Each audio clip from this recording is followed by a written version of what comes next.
सबके प्राणपति, और जब हम सबके प्राणपति हैं तो क्या तुम सबसे कहीं अलग हो? तुम भी तो सब में ही आती हो। ललिता बोली अरे बहुत बातें बना ली है, चल हम तुम्हारी बातों में नहीं आने वाले हैं। कन्हैया बोले ललिता हम नृत्य बहुत अच्छा कर लेते, कौन करके दिखाए। ललिता बोली तुमने बहुत गोपियों को नचाया है, तुमने अभी तक खूब नचाया है, लेकिन अब हम मानने वाले नहीं हैं। तो ललिता ने पकड़ी बांह और ले चली। अब जो पहले हमारी माताएं निकलती थी तो वो घूंघट डाल लेती थी, ललिता ने घूंघट डाल लिया। कन्हैया बोले अब नहीं माने तो फिर चल। ललिता चली कन्हैया को लेकर। कन्हैया ने मनसुखा को बुलाया, ए इधर आ। गया मनसुखा, अब जोर से तो बोल नहीं सकता था, इशारा किया इधर आ। मनसुखा गया और कहा बताओ कन्हैया। कन्हैया बोले एक है पति को ढूंढ के लाओ, चाहे जहां से लेके आओ चाहे जैसे लेके आओ, एक है पति को ढूंढ कर लाओ। अब मनसुखा निकला इसके पति को लाया। कन्हैया बोले ललिता तुम्हें पता है हम कितने नाजुक हैं? ललिता तुम कितनी कठोर हो, तुम्हें दया नहीं आ रही है? तुम मेरा एक हाथ कितनी कस के पकड़े हो, मेरी कलाई दर्द होने लगी है। ललिता बोली तुम चाहे जितना बहाना बना लो लेकिन हम छोड़ेंगे नहीं तुम्हें। कन्हैया बोली ललिता हम छोड़ने को थोड़ी ना बोल रहे हैं, अरे हम ये कह रहे हैं कि ललिता मेरा ये वाला हाथ दर्द हो रहा है, तुम दूसरा हाथ पकड़ लो। और तब तक एक पति आ गया, इसने घूंघट भी नहीं खोला और इसने कन्हैया का जैसे ही हाथ छोड़ा, कन्हैया ने इसके पति का हाथ इसको पकड़ा दिया। अब इसको पता हो कि इसका पति हो तब तो न लेके जाए, इसे लग रहा कन्हैया है तो बार बार आगे की तरफ झटक के चल तेरी शिकायत होगी मैया यशोदा से। इधर कन्हैया पहुंचे मैया यशोदा के पास और कहा मैया आज हम कहीं नहीं गए ना? मैया बोली हाँ लाला आज तुम नहीं गए हो, आज तुम हमारे पास ही हो। कन्हैया बोले मैया आपको पता है फिर भी गोपियों को चैन नहीं पड़ रही होगी, अभी आती होंगी उलैना लेकर। हम कहीं गए नहीं है फिर भी गोपियां अभी आती होंगी उलैना लेकर, उन्हें चैन ही नहीं पड़ती है। और इतनी वार्ता हो रही थी तब तक ललिता अपने पति को आगे एकदम से झटका, देख यशोदा तेरे लाला ने मक्खन खाया है। अब इसको पता है तब तो कन्हैया कहे मैया अब तुम देख कर आओ, ये केक पकड़ के आई है, जा देखो कहे कि हम तो यहाँ है और पता नहीं ये केक पकड़ के लाई। अब मैया यशोदा ने उठाई बड़ी छड़ी और कही कहाँ लाया। और जैसे ही यशोदा जी ने देखा पीछे से कन्हैया आए, मैया के आंचल के पीछे छुप गया। कहा मैया देखा हमने कहा था गोपियों को चैन नहीं पड़ती, आगे उलैना लेकर 2 मिनट नहीं है अभी। ललिता बोली मर गए, ये तो हमारे तीर था और आवाज इसकी उधर से आ रही है, लग रहा है हाथ के बदला बदली में ही कुछ हो गया है। यशोदा जी बोली अरे ललिता अब तो घूंघट खोल करके तू देख लो। और जैसे ही ललिता ने घूंघट खोल करके देखा, अब बता जो पत्नी अपने पति को पूरी गली गली चौराहा चौराहा बार बार घसीटते झटका मारकर लाई है, जब उसे पता चला होगा उसका पति है तो कितनी शर्म लगी होगी उसे। जैसे ही ललिता ने घूंघट उठा करके देखा शर्मसार हो गई, भाग खड़ी हुई। भगवान बोले ललिता तुम आगे आगे चलो, अभी हमारे है थोड़ी देर में, चलो तुम हम आते हैं। और इतना कहा भगवान भी धीरे से निकलने लगे। यशोदा जी ने कहा लाला चोरी माखन की बेचो कन्हैया मैं समझा रही माखन की बेचो कन्हैया मैं समझा रही तो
चोरी ना तुझे मेरी मैया पूरी होए तो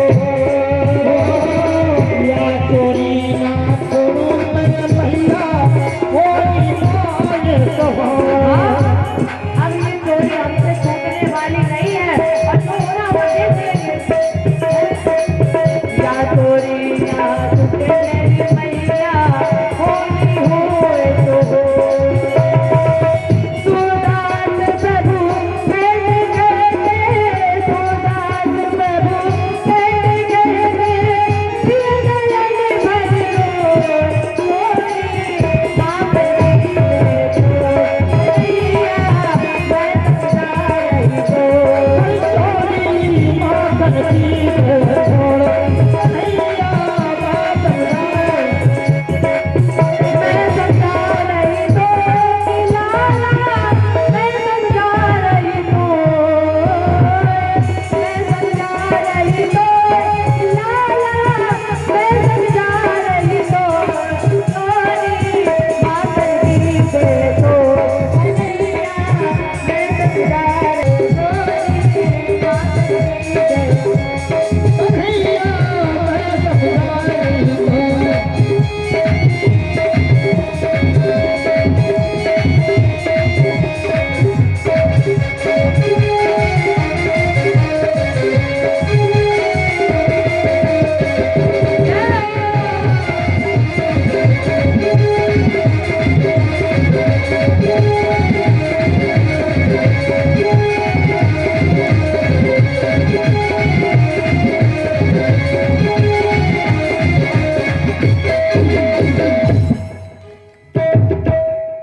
मैया मेरी लाला चोरी माखन की दे कन्हैया मैं समझा रही तू लाला बोले मैया या चोरी ना छूटे मेरी मैया होली होए तो सूरदास प्रभु कहते कहते सूरदास प्रभु कहते कहते दिए नयन भर रोए चोरी माखन की दे छोड़ कन्हैया मैं समझा रही तू भगवान एक एक गोपियों के घर जाते थे। गोपियां मैया के पास उलाने लेकर आती थी, मैया यशोदा डांटने लगती थी। इसके बाद एक दाग्रह दासीस यशोदानंद गेहिनी अकाल मातर मुक्ता निर्मम मंथन स्वयं दही यानी यानी है गीतानी तदबाल चरितान चा अधुरी निर्मम मंथे कार स्मरन्ति तान गा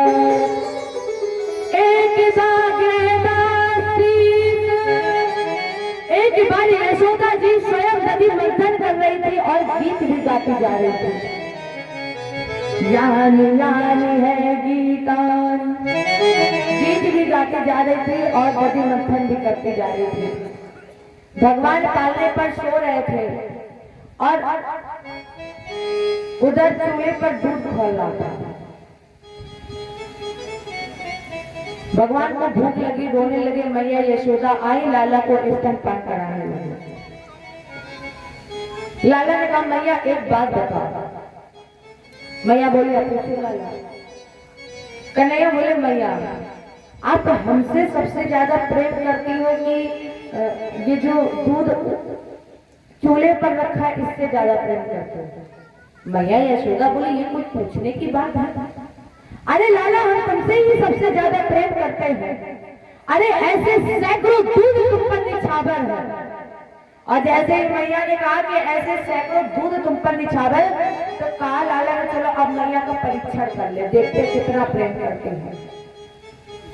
अग्नि भगवान का मुख है और जैसे ही भगवान ने तिरछी नजर से दूध की तरफ देखा, दूध अग्नि में गिर गया और दूध तो बढ़िया मौका मिला, भगवान के मुख में जा रहा।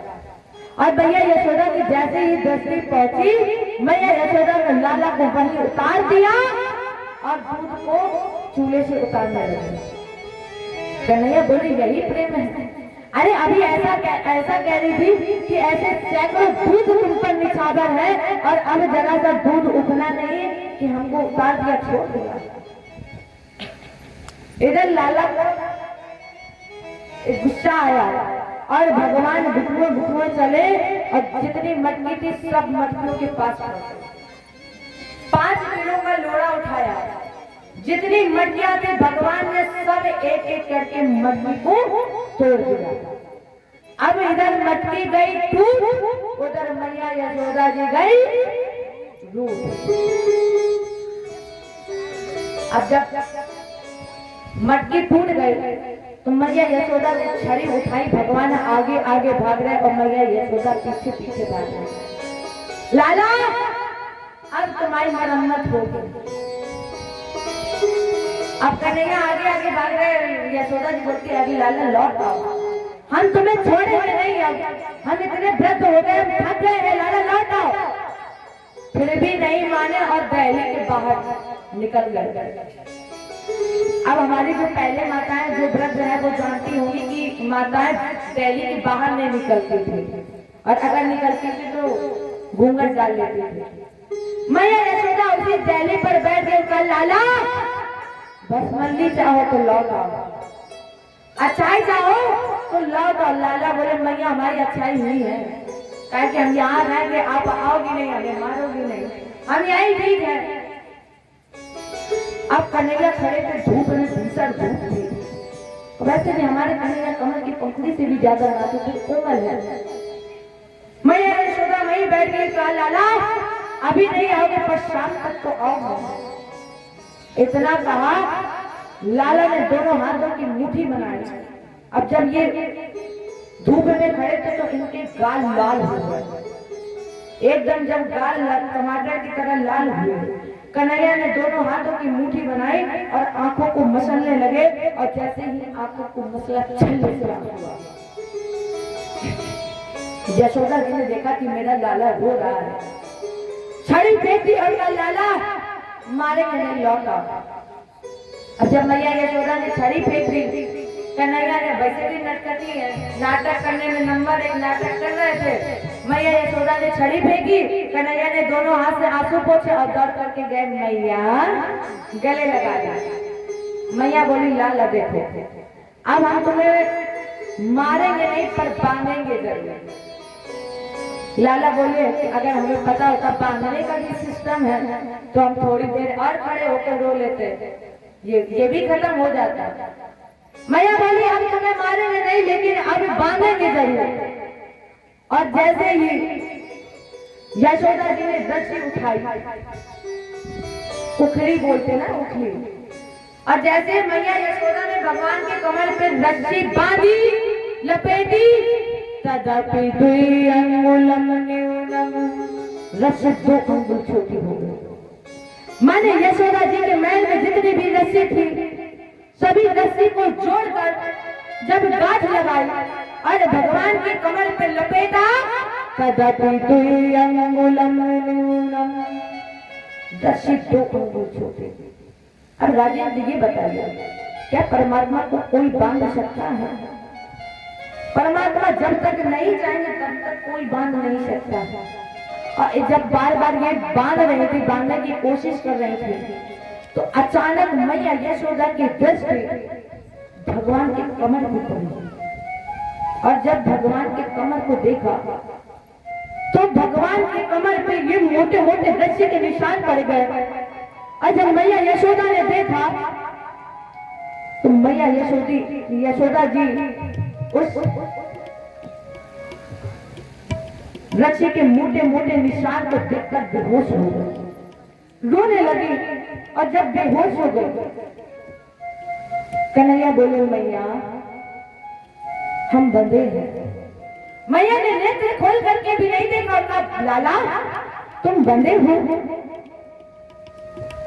कन्हैया बोले हाँ मैया हम बंधे हैं।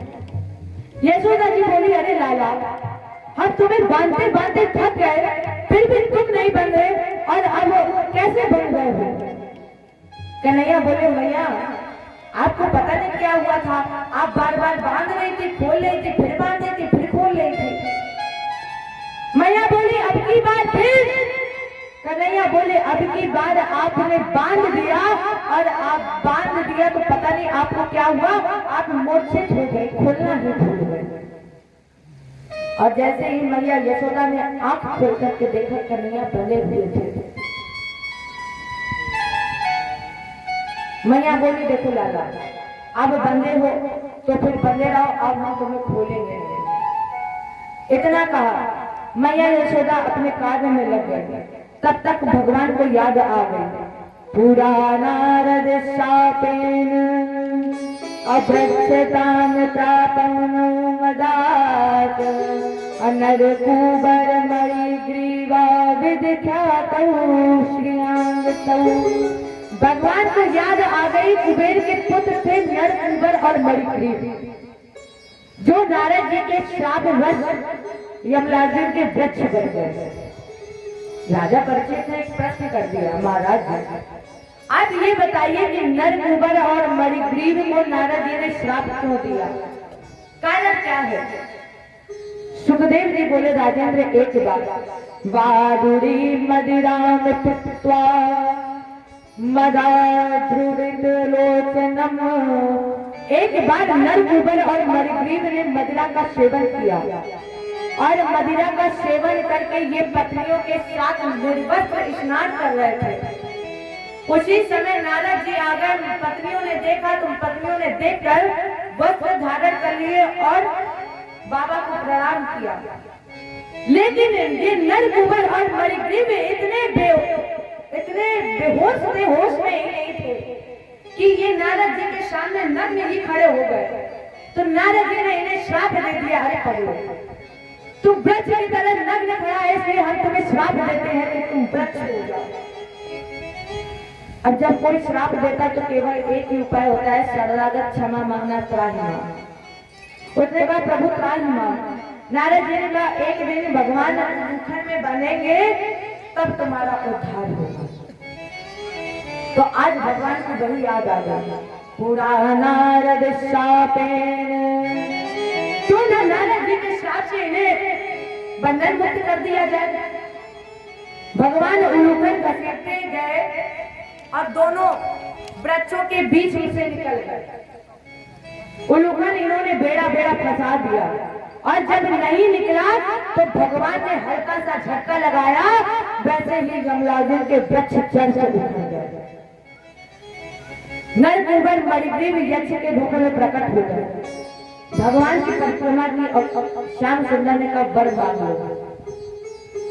कहा गोविंद जी मुझे एक वरदान दीजिए।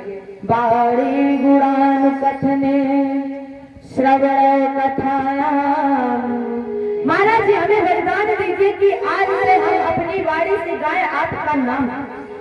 इतना ही नहीं हमें वरदान दीजिए हस्तौ चक्र हाथों से संसार के जितने भी कार्य आपके लिए हूँ मैं खुद आपके लिए करूँ। माने वरदान दीजिए कि आज सारे काम केवल आपके लिए हो। और वैसे भी राम का नाम गाने में जो रस मिलता है वो किसी और में नहीं मिलता है। भगवान की परिक्रमा की और ये अपने लोग चले गए। प्यारे राम का नाम एक ऐसा है जिसको गाने से सारे दुख समाप्त हो जाते हैं। हाँ ये हो सकता है कि आप कृष्ण नाम ना ले पाओ क्योंकि कृष्ण नाम मैया यशोदा भी नहीं ले पाती थी, लेकिन राम का तो नाम कितना सरल है, कितना मीठा है। राम का नाम गाने में ऐसे लगता है जैसे मन को शांति मिल गई है। और जब आपने राम का नाम नहीं गाया तो फिर केवल क्या तू डूब के मर जा रे चुल्लू भर पानी में। राम का नाम एक ऐसा है जिसको गाने से संसार के सभी दुख समाप्त हो जाते हैं। जब आप राम के शरण में जाएंगे तो संसार के काफी विषय जो भी कपट जितने हैं कोई आपको रोक नहीं पाएगा। आप रोज सुबह 4 बजे मंदिर जाए, आपके घर वाले नहीं बोलेंगे, पड़ोसी पहले बोल देगा बड़ी आई पुजारी रोज सुबह 4 बजे चल देती है मंदिर, ना खुद सोती है ना हमें सोने देती है। जब तक ये संसार के काली विषय जो भी कपट बोलते रहेंगे, अरे इनका काम है बोलना। अगर आपको मन लगाना है तो राम के नाम में मन लगाओ। ना राम नाम लीनो, अल्लाह कृष्ण नाम लीनो, तूने भरी जवानी में फिर तू डूब के मर जाए।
स्थिति तो यहाँ तक पहुँच जाती है कि भाई भाई के बीच में लड़ाई हो जाती है।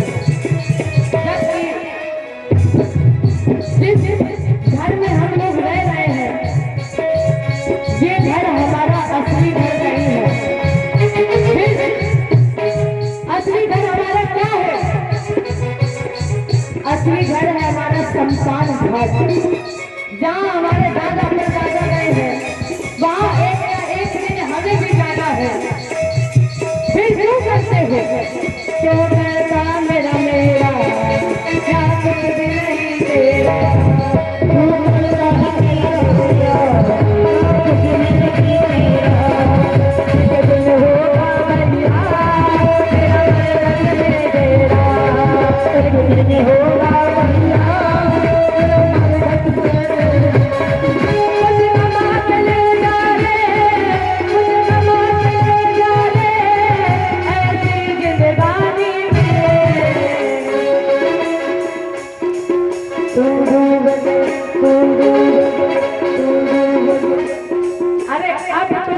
कर लो।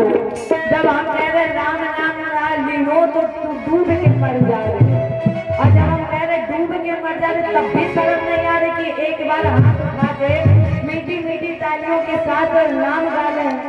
अरे अर्थ का शर्म कर लो, उठा दो ना हाथ। तू डूब के मर जा रे,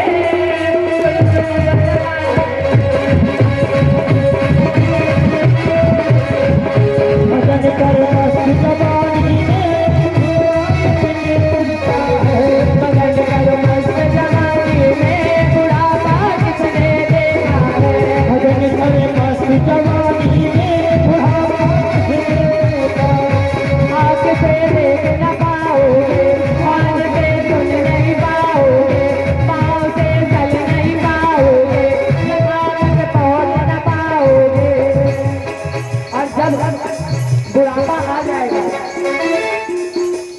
तो आप ये, जब बुढ़ापा आएगा तो फिर आपको ना कान से सुनाई देगा, आँख से भी कमजोर हो जाओगे और पाँव से भी चल नहीं पाओगे। और दूसरे के भरोसे रहोगे कि कोई हमें ले चले कथा में। और जब हाथ पैर पांव से नहीं चल पाओगे तो फिर सुन लो ना, कथा सुन मस्त जवानी में बुढ़ापा किसने देखा है। कथा सुन मस्त जवानी में बुढ़ापा किसने देखा है।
जवानी में